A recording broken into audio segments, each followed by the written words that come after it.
Well, my friends, hey, today I wanted to talk a little bit about what's going on with people being on edge out there and why that's happening and how we should respond to it.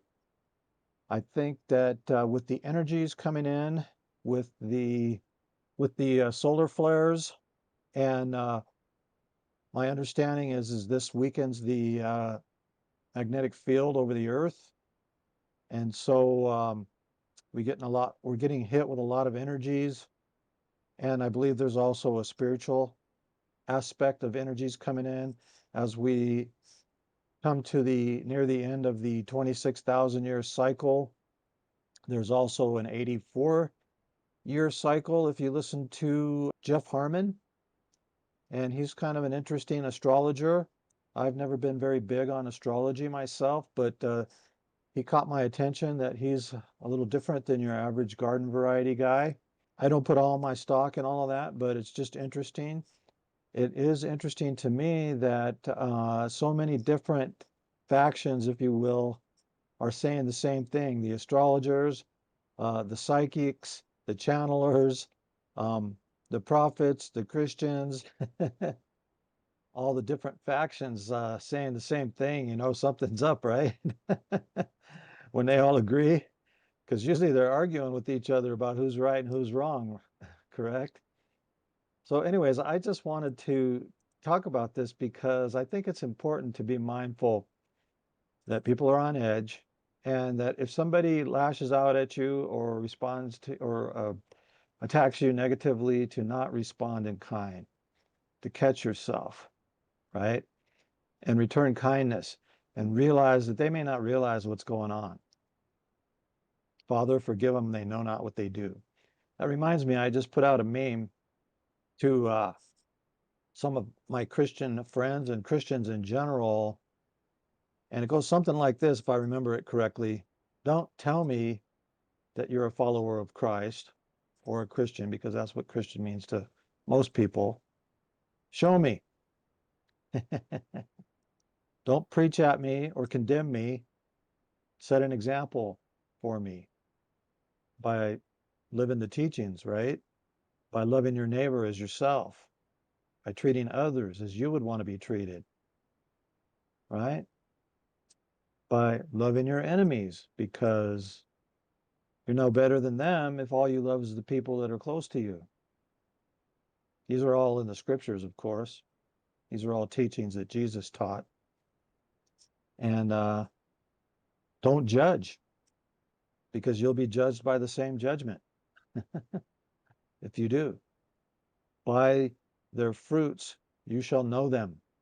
Okay. So a lot of people claim to be followers of Jesus or the Christ, yet they don't live these teachings. Matthew 5, the Beatitudes, go read those again if you're a Christian and you're into reading the Bible. Anyways, I'm not trying to rag on the Christians, but unfortunately lately it seems like I've had a lot of people who claim to be Christians who don't act like it. Now, and I'm not saying everybody has to be perfect all the time, but some people are caught up in a lot of this what's going on right now, and they're on edge, and they're getting caught up in the hate, the judgment, the division, and so on. Don't get caught up in that, my friends. Any of you. It doesn't matter, what religion or what your spiritual beliefs are. I think that it's important to see people in their highest light or their highest potential, despite how they might be acting at the moment, because this is actually how we change the world, my friends. This is how we create that new model and change the world. If more people are focusing their energy on the good and the positive in people and seeing them in their highest light, it has a ripple effect on the whole. Because as you've heard over and over, we are one. We're all connected on levels that we don't even understand. I think I understand to a small degree. I've had some experiences in meditation where I've I feel like I'm one with everything, and it's really hard to explain, but you've probably heard this before from me and from others. But we truly affect everybody. The way we think, the way we feel, the way we act, it affects the whole. We are subsets of a greater consciousness, which most people call God, and that's fine. And we're individual consciousness expanding, helping to expand the greater consciousness. And so whatever we do affects each other. That's, you've probably heard the saying, what you do to somebody else, you do to yourself, which is true. Okay. And our energy influences people on a level, and they may not even realize it. And we get influenced by that energy too. And that's why we get caught up in the hate and the division and the judgment and the negativity. Don't get caught up in that, especially at this time during the election year. It's important that humanity is going through a great shift in consciousness, in case you haven't noticed. And it's important that we be on the right side of this shift. Now, you can't have the positive without the negative, and I like to use the analogy of a battery, and you may have heard this from me before.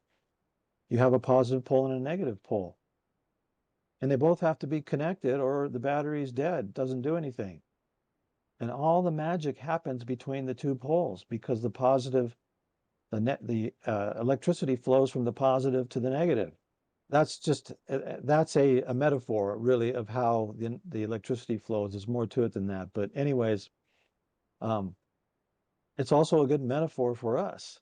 So you can't have the light without the dark. You need the contrast so that you can see. So you can see all the beauty in the world. Okay.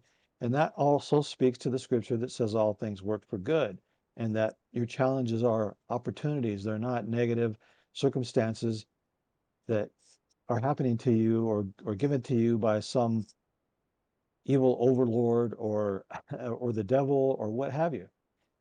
Okay. I think it's important to remember that and to be mindful of that, especially during this time of heightened emotion and people being on edge and heightened negative emotion, especially due to the elections and the division and so forth. And my understanding is there's elections in a bunch of countries also too at this time. And so this is going worldwide, my friends.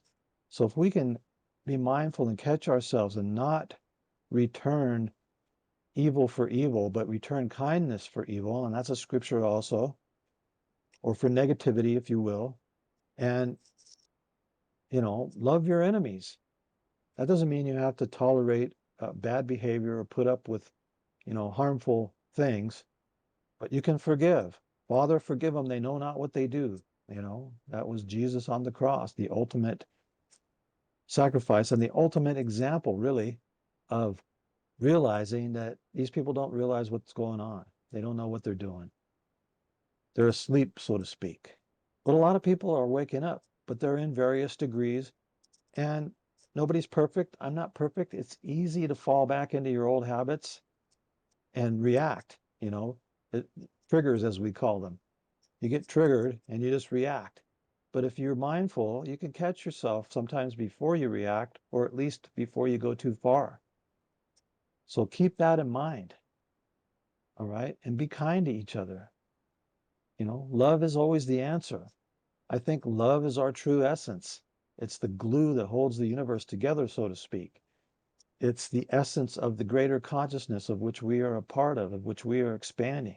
And we're here to learn how to love and to experience the opposite of what we truly are, which is love in pure essence.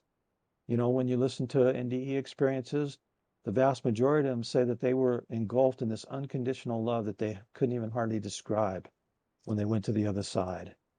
And they felt no judgment, just pure unconditional love. The only judgment was themselves when they had a life review. Okay.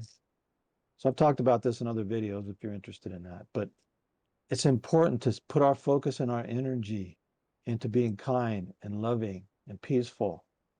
All right. Especially now with all of the turmoil, and people being so on edge and people lashing out for seemingly no reason. I've had a couple of people lash out at me and I was like, what in the heck is going on? For the life of me, I couldn't think of why. And then it dawned on me, it hit me. We're going through a big change. I can scarcely fathom it myself, but more and more I realize that's what's going on. So be kind to everybody, my friends, even if they're not being kind to you. Treat others as you would want to be treated, right? Even if they're mean to you. You know, if you lashed out at somebody, wouldn't you rather that they returned a kind word to you rather than lash back at you?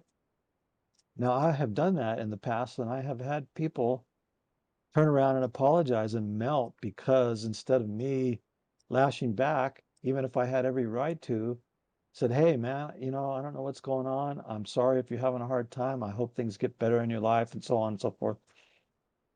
And they just melt and go, yeah, you know, you're right. I'm sorry. It's not you. It's stuff that's been going on, what have you, you know. Some of you have probably experienced that too if you've done that.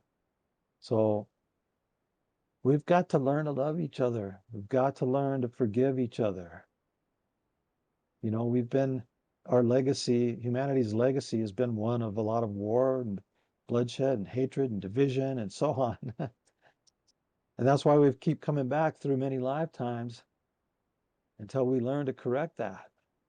And now, you know, and people individually have done that over the years. And I think they're the avatars like Buddha and Jesus and Krishna and others that have come back to teach that. But now humanity as a whole, or at least a large part of humanity, is starting to shift and wake up. And so there is this divide because there's people that don't want to wake up or that, you know, are all caught up in the division and the hatred. And so we just have to send our love energy out and about as much as we can. Again, that doesn't mean we have to tolerate bad behavior or be around it, but we can return kindness for negativity. And it takes some concentration and some strength to focus on that and to remember that. And I've caught myself recently a couple of times lashing back a little bit and then going, wait a minute, this person doesn't even know what they're doing. They don't even realize that that's what's going on. So tell me what you think, my friends. This shift is, we're just in the beginning of it too. We're going to see things we couldn't even fathom. We're already seeing things that we couldn't have fathomed 10, 20 years ago going on.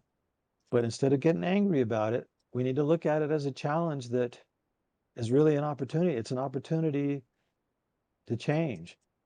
And that's one of the things that this shift is doing is it's bringing up things in people, negative things that they need to address that they've suppressed, you know, in their subconscious for since they were children probably or whatever. And it's an opportunity to address that and to bring it under control, to bring the animal nature under control and rise up into our divine nature. And that's the ultimate goal. I believe that's what Christ was here doing. He was teaching us, trying to tell us that we could be just like him and rise up into our divine nature. Because he said, you know, greater things than you've seen me do, you'll do. What did he mean by that? You know, I think it's obvious that we can be like him.